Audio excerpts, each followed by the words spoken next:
Francisco, Sí, ¿cómo andas? Muy buenas. ¿Cómo estás?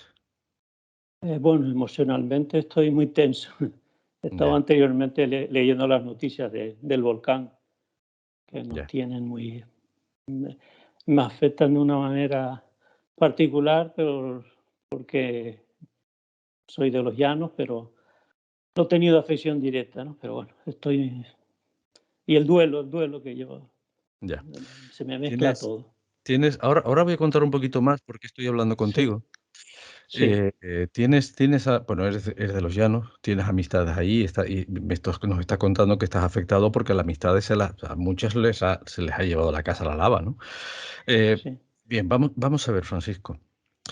Mm, Esta conversación la estoy grabando un 19 de octubre, o sea, el 19 de octubre, el Día Internacional sí, del Cáncer de Mama. sí, Eh, y Ámate, yo soy colaborador de Ámate, como todos hemos visto aquí ya en el rótulo. Ámate comenzó una campaña hace ya unos meses que se llama Ámate con la justicia. Y tú empezaste a colaborar. Y empezaste a colaborar porque lo que estás buscando es justicia. Lo que estás buscando todavía son respuestas. Eh, sí. es a tu mujer a la que se llevó el cáncer Mm, y vamos a empezar por partes, vamos a ir por partes. sí. ¿Cómo fue todo? ¿Cómo fue todo? Quiero decir, a ella le diagnostican el cáncer y a partir de ahí, ¿cuál es el rosario de despropósitos? Porque es un rosario de despropósitos por lo que tú Sí. cuentas incluso en una carta, ¿no? Sí, bueno, el cáncer primario, que se lo diagnosticaron en el verano de 2017, un cáncer hormonal de tipo ER2 negativo, como se dice, luminal, inflamatorio, ¿no? No es el del peor pronóstico, pero si su desarrollo es muy rápido, sí se complica, ¿no? Pues pasó el proceso de la quimioterapia neoadyuvante, ¿no? Para posteriormente la mastectomía en marzo de 2018, luego una radioterapia, mayo-junio de 2018, y siguió evolucionando positivamente porque tenía complicaciones por el linfedema, porque también le extirparon 7 ganglios linfáticos y la afección de, del linfedema era a veces notoria, ¿no? Antes, Eh, antes eh, de, antes de proseguir, Francisco, me gustaría preguntarte una cosa que tenía previsto preguntarte. ¿A ti te hace bien sí, hablar de esto? ¿Te hace bien hablar de este asunto? a mí no, lo digo en sentido negativo, no me hace mal. De hecho, yo ahora repaso un poco cuando Sí. mi mujer falleció y yo recopilé todo su expediente clínico, lo he repasado, he hecho un informe personal de casi 20 páginas, escudriñando todas las entrevistas, las consultas, las pruebas y siento dolor y sobre todo descubrir cosas que se hicieron, que no se hicieron, pero no me hace mal, no. Yo necesito entender lo que padeció mi mujer, ¿no? Porque ella también lo vivió muy en silencio, lo quiso vivir y se lo respeté. Eh, Cuando mencionaba antes, ella en octubre de 2019 en su revisión parece que estaba limpia, Mm. así era la palabra incluso que una amiga me decía, pero 4 meses después aparece la metástasis, ¿no? Y ella la vivió muy en silencio, estaba sufriendo mucho y no quiso contármelo, y yo lo respeté. De hecho, yo descubrí su metástasis un día que ella iba al hospital y yo no la llevé y casi que cogí el informe que ella guardaba a escondidas, ¿no? Y, y asumí que tenía metástasis. Entonces, en resumen, la respuesta no me hace mal porque yo creo que hay que romper tabú. Yo lo que yo he aprendido con el cáncer de mama, que mi mujer, la metástasis fueron 8 meses, fueron coincidiendo en marzo con el inicio de la pandemia. Yo creo que hay que romper tabú cuando nos enfrentamos a una situación terminal y hay que saber y aprender y que se nos prepare. A mi mujer, que a mi modo de ver tuvo un duelo anticipatorio, ¿no? Y que no estuvimos preparados. Entonces, yo es una manera de amarla también, descubrir cómo fue su padecimiento, ¿no? Descubrir y en todas sus carpetas cómo guardaba ella muy ordenada y todos los informes, todos los análisis, ella lo miraba todo, pero callaba mucho, ¿no? Y yo se Tú, lo respetaba, se lo tú tienes, respetaba. te Sí, estoy tuteando porque sí, antes de esta sí, entrevista hemos charlado, ¿no? sí.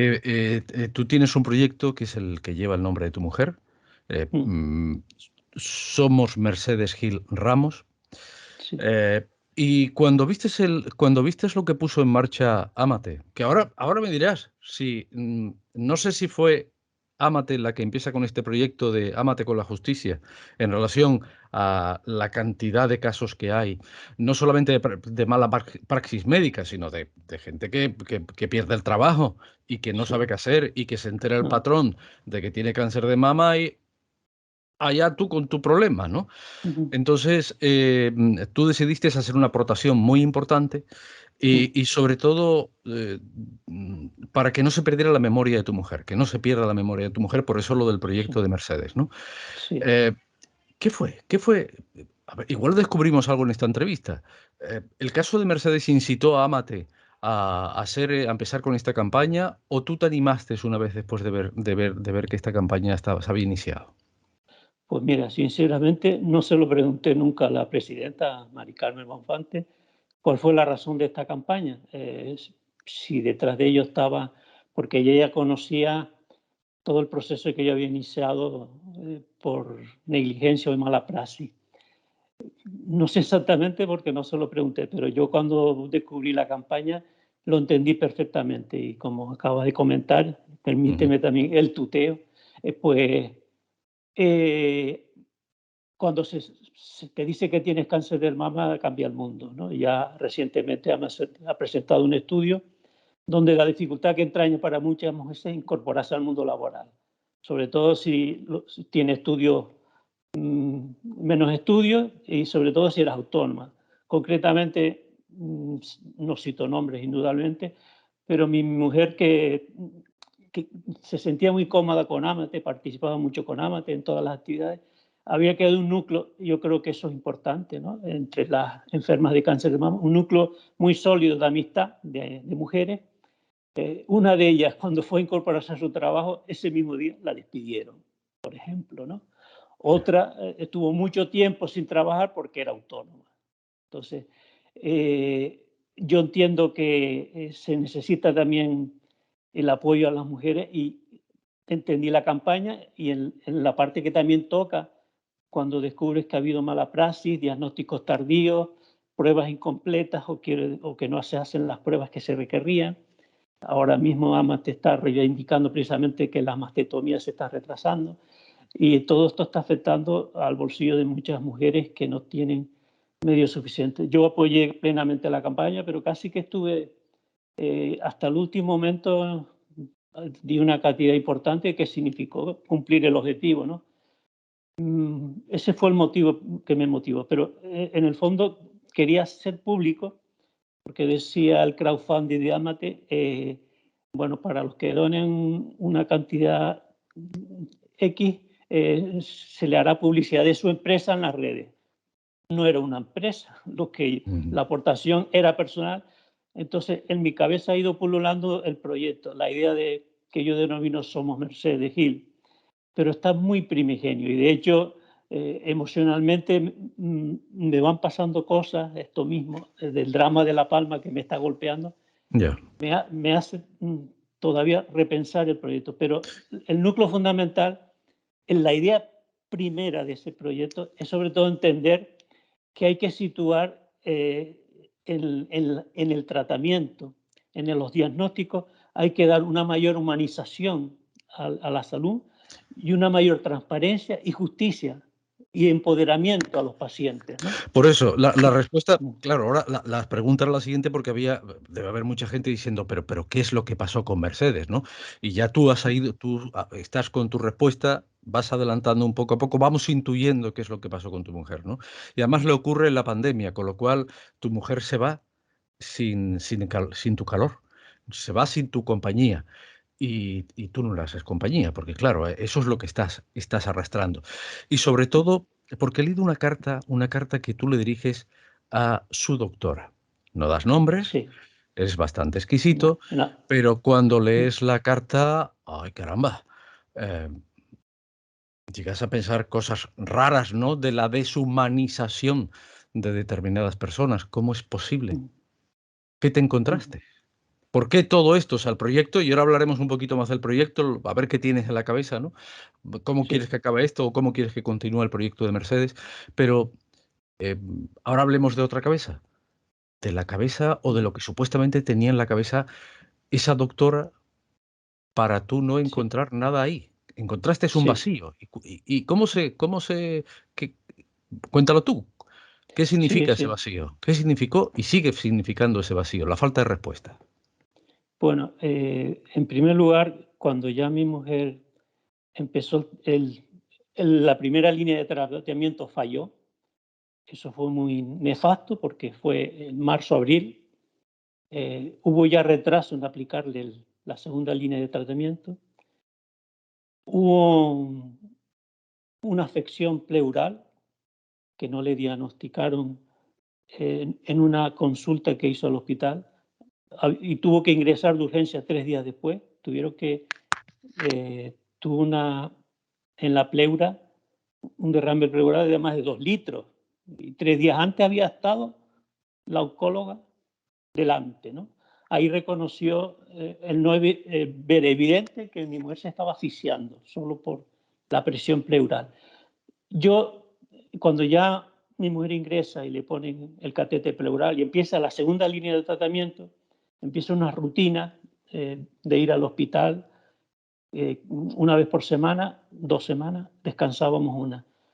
Y yo, en las consultas que estaba con mi mujer, quería hablar con la oncóloga, quería hablar muy personalmente. Y en una de ellas le dije a mi mujer cuando estaba en el tratamiento de la quimio, dice, dile que si me reciba a mí personalmente, porque yo siempre he respetado que mi mujer no era de mucho preguntar, eh, confiaba plenamente en sus oncólogos, confiaba plenamente en los médicos y asumía de manera sumisa y responsable los tratamientos que se le asignaban. No, no, no se quejaba, ¿no? Y Ni yo le siquiera, hice ni una... siquiera, Sí, ni siquiera cuestionaba. no, no, no cuestionaba, no, no. Y yo le escribí una primera carta a la oncóloga, estando todavía mi mujer en tratamiento, y yo siempre la pregunta es, bueno, aquí hay una metástasis, y yo, el tiempo de supervivencia. Entonces, ahí la oncóloga me recibió de manera privada y en una conversación privada. Y yo ahí empezó un poco a tener mis dramas, porque no quiso decir tiempo de supervivencia, porque decía que no era de su escuela, no era de esa escuela. Yo nunca voy a decir nombres en absoluto de nadie, ¿no? Porque también hay que ponerse un poco en la cabeza de la oncóloga para entender, y de un médico cuando pierde un paciente, ¿no? Pero me dijo que sin tratamiento le daba meses, con tratamiento no quería expresarlo, ¿no? Pero primero en esa carta le hice muchas preguntas, ¿no? Sobre cómo era la metástasis, que si había mutación, pero todavía muchas preguntas que no encontraba respuesta.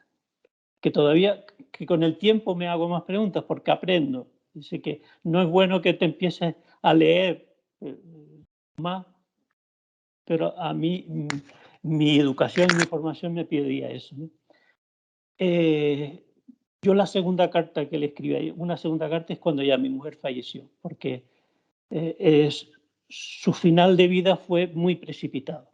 No tuvo paliativo, ingresó por una infección. Yo la llevé a las curas y el cirujano torácico dijo, aquí hay una infección, debe quedar ingresada. Yo la dejé tranquilamente que iba a superar la infección y que iba a seguir con el tratamiento. En las sucesivas visitas, cuando ella estaba hospitalizada, solo podía estar 2 horas, una sola persona. Y toda la información médica era por teléfono. Y además siempre era el teléfono, el oncólogo u oncóloga de planta, ¿no? Y la información que me daban era alentadora, ¿no? O sea, aquí hay una infección, es compleja, no damos con ella, también se ha infectado el reservorio, pero nunca me hablaban de el cáncer. Ya. Una cosa, Y, ¿tú conseguiste respuesta en la primera carta? bueno, la carta fue previo a la entrevista Ya, y conseguí bastantes respuestas. Yo conseguí bastantes porque yo temía, porque yo le entregué que la enfermera le diera la carta y digo, se lo va a tomar mal y piensa esta manera de pedir una entrevista. Y nada, leyó la carta al principio y me dijo que pasara, me recibió y habló tranquilamente conmigo, sin mi bien. mujer, porque esa es la conversación que yo quería tener privada. Yo eh, siempre en el respeto a mi mujer. Entonces sí, yo tuve muchas respuestas, ¿no? Pero hay algunas preguntas que yo le hacía que me desconcertaron, que con el tiempo siempre se me están repitiendo, ¿no? El cáncer metastásico en hígado, en huesos, ella tenía en costilla, en pelvis, en las vértebras, que estaba muy encorvada. El tipo de cáncer. Nunca supe realmente si había habido una mutación, nunca, porque no se le hizo un estudio genético. Yo le preguntaba, ¿por qué no se le hace un PET-TAC? Y ahí las respuestas, por ejemplo, me dejaron desarmado, ¿no? Dice, porque ya sabemos dónde está el cáncer, dice, no es necesario, ¿no? Ajá. Y fue una respuesta que a mí siempre me deja vacío. O sea, en esa primera carta sí, obtuve respuesta y me sentí más tranquilo porque estoy hablando del mes de junio a octubre, que fue su último ingreso, pues pasamos la rutina del tratamiento. Además, en agosto se había reducido a la mitad el tumor. ¿Estamos hablando del año pasado? ¿Del El año 2020? 2020, 2020. efectivamente. Sí, sí. Ahora el próximo mes cumpliría un año de su fallecimiento, ¿no? Con toda la pandemia en proceso, además, ¿no? Sí, sí, todos los años. Hay que decir que yo, para mí fue un drama porque yo ingresé personalmente el día que declararon el estado de alerta, que tuve un proceso intestinal inflamatorio. Estuve salí y volví a ingresar hasta el 15 de abril ingresado, sin Ujú. visita, hasta que dieron con una enfermedad crónica, porque yo también tuve cáncer de colon, tuve cáncer, en este caso de colon, y siempre he tenido afecciones intestinales. Descubrieron que tenía el Crohn, salí el 15 de abril, me dieron el alta, y 5 días después ingresó mi mujer, hasta el 11 de mayo, y todo ese tiempo ha sido en soledad. Yo no podía visitarla, ella no pudo visitarme tampoco, obviamente. Entonces, la pandemia fue un escenario que ha cambiado muchas vidas, ¿no? Que ha afectado muchas vidas. A nosotros nos afectó de esta manera, ¿no? De la soledad y en lo que fue la atención a su tratamiento, a su diagnóstico y tratamiento oncológico, ¿no? Ya. Pero Eh, sí, te dime. iba a preguntar, vale, Sí. ya está ingresada, tú buscas respuestas y a partir de ahí, ¿cómo empieza la cosa? Tú no puedes visitarlo, Bueno, obviamente, ella no tiene tu calor, todos son conexiones telefónicas, ¿qué te van diciendo? ¿Y qué bueno, respuestas no obtienes? Porque la cuestión es que no obtengo respuestas y todavía no las tengo. en mayo, cuando el primer ingreso, nunca pude visitarla. Removí cielo y tierra al menos para poder ver personalmente a los médicos, porque todo era información telefónica. Traté de llegar a la gerente del hospital insular, no me resolvieron nada. Perdón, ¿qué En el último, hospital? ¿Qué hospital? He hablado de hospital insular. ¿De qué hospital estás hablando? me cruzaron. Hospital universitario Universitario, vale, el LUC, vale, vale, vale, vale. De el acuerdo, LUC, sí. Me cruzaron los cables con el de Gran Canaria. sí, Eh, mi mujer era de Las Palmas, por cierto, ¿no? ya. Él decía esto, ¿no? Que en el último ingreso sí podía visitarla. Ya había más flexibilidad con la pandemia, 2 horas al día, eh, pero solo una persona, ¿no? No podía tener. Mm, Pero siempre la información médica era telefónica. O sea, yo tenía que esperar aquí a las llamadas, porque claro, era unidireccional. sí, Entonces, en cierto modo eran tranquilizadoras por eso. una infección en la pleura, en el derrame pleural, en el reservorio. Una vez se trate esto, le daremos el alta y continuará. Incluso una semana antes de que ella fuera sedada, me seguían diciendo eso. Y yo hay una cosa que veía en mi mujer en las visitas, que decía, su cabeza no está bien, que ella tiene alucinaciones, y les pedía, casi desde el principio del ingreso, que le hicieran una resonancia, un escáner craneal, porque yo sabía ya que la metástasis de huesos, pulmones, hígado, y ya cuando va al cerebro es lo último. Vale. Pues tardaron 10 días en hacerle la resonancia. Y cuando me informan, me dicen, lo citamos presencialmente.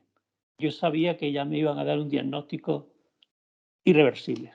Yo ya sabía que me lo iban a dar porque toda la información telefónica. Pues eso fue un 2 de noviembre, me citan para el viernes y el sábado mi mujer tiene el último sueño. No estuve ni 24 horas en su despedida, ni 24 horas. Yo no sé, la sedación también para mí fue una información imparcial porque nunca me hablaron sino de semisedación. No me explicaron que iba a no despertar para nunca. Ella no había tenido previamente paliativos porque nunca la vio un médico de paliativo, nunca la vio un médico de paliativo, nunca pusieron sobre la mesa que tuviera un tratamiento paliativo que le pudiera dar más tiempo de vida, más tiempo de despedida. Su despedida fue un sueño, fue dormirse, porque no estuve ni 24 horas con ella, ¿no? Entonces... O sea, Mercedes podía sí, haber sí. vivido un tiempo más, no se sabe cuánto, pero podía haber vivido un tiempo más. Siempre tenemos que situar cuánto hubiera podido vivido en el día que lo hubiéramos dicho, porque cuando ya le hicieron Claro. el diagnóstico de la meninge, del cáncer leptomeninge, cuando ya tenía ese diagnóstico, el crecimiento del cáncer es atroz, es atroz.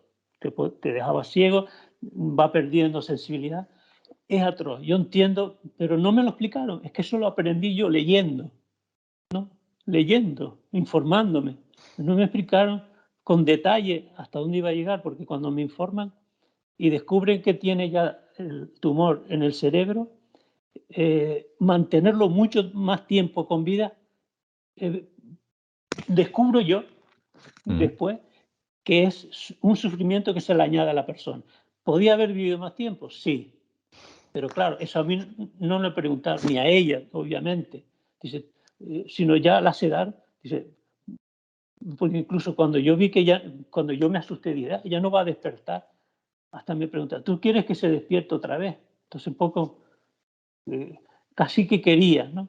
Pero en el fondo sabía que estaba sufriendo, Yeah. pero ella no expresaba el sufrimiento tampoco, ¿no? Era una persona que lo tragaba, ¿no? Lo guardaba para sí, pero Francisco, sufría. Sí, sí, el proyecto, entiendo, sí, intuyo, que el proyecto Mercedes que tú pones en marcha es para evitar eso, para obtener respuestas y para evitar en la medida de lo posible el sufrimiento. No sé, sí.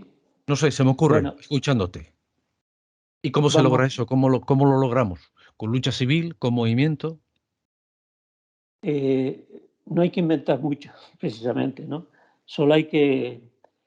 oye, 19 de octubre, el Día Mundial del Cáncer de Mama, ¿no? Yo Sí. digo, como muchas mujeres, yo me incorporé a la Asociación de Cáncer de Mama Metastásico, el cáncer incurable. Ella, en el día de hoy, su campaña, se puede decir que menos lazo, más investigación, ¿no? No solo, el cáncer no es un lazo rosa, ¿no? Es decir, es un marrón. Entonces, y a veces un lavado de imagen para muchas empresas, para muchas donaciones que se hacen con el adjetivo rosa, ¿no? El proyecto es algo primigenio, algo que me quieren hacer de mí. Es un poco poner en valor cuando queremos y tenemos legado a una persona que nos ha dejado, si es un actor, si es un escritor, su legado es evidente porque tiene una obra. ¿Cuál es la obra de Mercedes? Para su marido como yo, su legado es inmenso, ¿no? Fuimos 32 años casados, ¿no? Entonces, para mí el proyecto es poner en valor ese legado, el valor como persona, y poner en situación de mejora aquello que ella no tuvo.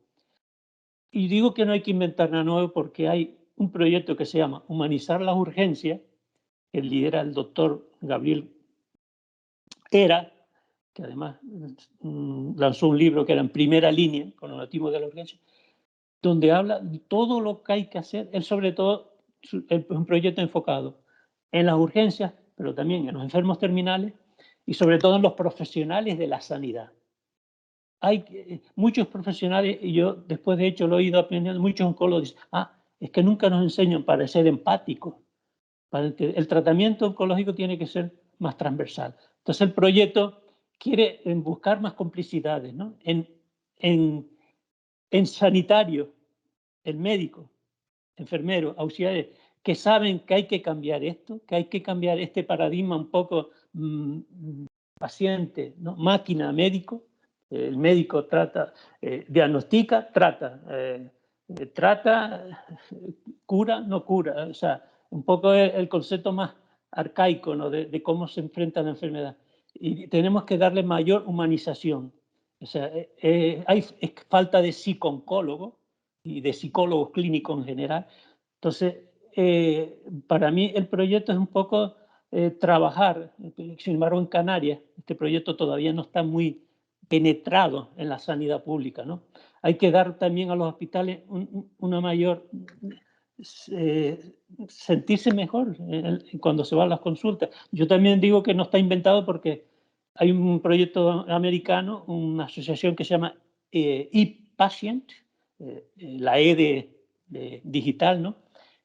Que trabaja sobre todo el empoderamiento. Fue un paciente oncológico que descubrió en otros pacientes el tratamiento que le salvó la vida en un cáncer de riñón que iba camino, le diagnosticaban ya la muerte, ¿no? Hay que poner precisamente en empoderar más al paciente, ¿no? Que se sienta más seguro.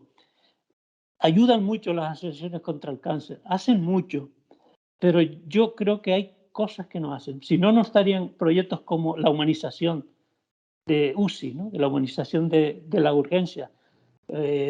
U otra idea para mí, el tratamiento de los terminales. Yo me he vinculado mucho, he trabajado mucho ahora con la Fundación Meta Hospice, donde romper los tabús del duelo y preparar a la familia, al acompañamiento para el duelo, para el final. Cuando hay una enfermedad, cuando hay una muerte que deriva de una enfermedad terminal, tenemos que estar preparados, pacientes y enfermos. Entonces, el proyecto, yo ahora contar, y dice, ¿cómo lo haría?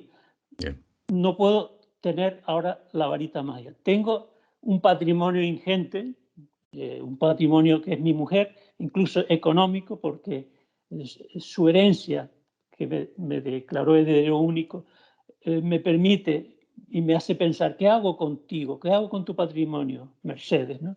Y yo digo, pues yo tengo que dar valor a lo que tú viviste, ¿no? Como mujer que trabaja mucho por la medicina integrativa, ¿no? Que quería mucho la oncología integrativa, ¿no? En incorporar no solo el tratamiento holístico de la enfermedad, sino dar posibilidades y que la medicina complementaria también ayuda. Por eso se cree en el mindfulness, se cree en actividades como el pilates, que ella hacía mucho, en el yoga, ella hacía teatroterapia, todas esas cosas, o medicinas más clásicas de la complementaria como la acupuntura, que también ayuda, Sí. no es que curen, ¿no? Pero que ella creía mucho, otras que son menos creíbles como el Reiki, que ella también estaba mucho. Pues el proyecto también trata de dar valor a médicos que sí creen en la medicina Bueno, integrativa. cuidado que Sí, si uno, por muchos que algunos decidan leer algo, hay que leerlo todo. Me explico. En el tema de la medicina integrativa hay que leer los papeles en profundidad de la Organización Mundial de la Salud, que son estas precisamente las que invitan a que se utilicen las medicinas integrativas. O sea, vamos a ver, sí, y las medicinas tradicionales. Ya lo dice la sí, sí. Organización Mundial de la Salud. Solamente hay que buscar donde hay que buscar. que a otros les interese quedarse con una parte de la historia, bueno, pues ya, ¿no? Pero la OMS ya habla de ese asunto, lleva hablando de ese asunto desde hace muchísimo tiempo, ¿no? Sí, sí, sí, correctamente. Es un apunte nada más, es un apunte. Sí, sí, Lo sí. digo porque cosas que yo también me he estudiado, ¿eh? Ajá. Francisco, podríamos seguir hablando, pero creo que la idea está tremendamente clara. Solo un apunte. Los que No, quieras. termina primero. No, digo que la cosa está completamente Hay clara una cosa, y ahora le dices tú. yo, yo estoy pasando un duelo, ¿no? Yo ya son casi un año y he aprendido mucho del duelo. No solo porque he ido a talleres de duelo. Entonces, una de las cosas que quiero que se rompa, y precisamente en el Día Mundial del Cáncer de Mama, también son los tabús. O sea, el dolor no tiene que ser un tabú, el duelo no tiene que ser un tabú, no tiene que decirte, no, ya tienes que superar eso, tienes que vivir por ella. El dolor hay que compartirlo y hay que aprender el dolor y entender el dolor del otro, ¿no? Y la muerte tampoco es un tabú. Precisamente el proyecto UCI, donde trata en situaciones, en urgencias, donde también muere gente, eh, nunca obvia la importancia que tiene el acompañamiento en el final de vida, la despedida, a nivel espiritual y, y mucho más allá. Entonces, yo creo que es un mensaje que yo quiero también dejar claro y por el que quiero trabajar. Hay que, no, la sociedad nos hemos acostumbrado a la muerte, a ocultar la muerte, a la Ujú. muerte en hospitales. La muerte termina en el tanatorio, termina en la cremación, termina en el cementerio. La muerte existe porque hay vida y hay que entenderla. Y la muerte está escrita en cada uno de nosotros. No hay que convertirla ni en algo que nos asuste. Está ahí. Yo tengo que entender la muerte de mi mujer con 59 años y lo que me queda de vida es para entender lo que significó que ella muriera para mí tan pronto, porque para mí es pronto, ¿no? Es algo que también quiero reivindicar, ¿no? Que está ahí presente. Sí. Gracias por este rato, te lo agradecemos enormemente. Ujú. Muy amable. Vale, Que aquí estamos, ¿eh? No sé qué sí. decirte, qué más decirte o qué más debo decirte. Que aquí estamos y uno de los propósitos ha sido este, ¿no? Tener una charla y cuantas hagan falta. Te seguiremos de cerca, Francisco. Gracias. Gracias. Gracias sobre todo a Amate porque mi mujer estaba muy contenta con Amate y mi idea de mi proyecto, si alguna vez adquiere cuerpo, se suma a otras ONG y proyectos como Amate, ¿no? Como asociaciones, la Asociación Española contra el Cáncer. O sea, es sumar. En esta sociedad solo tenemos que sumar, aprender a sumar y, y es como generaremos una mejor sociedad. O sea, nadie sobra en esta lucha contra el cáncer, ¿no? Que no ni una guerra, ni una batalla, ni hay vencedores ni vencidos. Todos tenemos que sumar desde nuestra concepción, de nuestro pensamiento y de nuestra convicción, pero sobre todo con más investigación, que esto llegue a ser crónico, una enfermedad crónica, no incurable, no que como yo la superé, pues, Ujú. y hace 17 años, y todavía mucho más joven, y mi mujer no, pero podía haberlo superado, ¿no? Que no sea una causa por la que dejemos este mundo, ¿no? Nada más. Un abrazo, gracias. Muchas gracias. Hasta luego.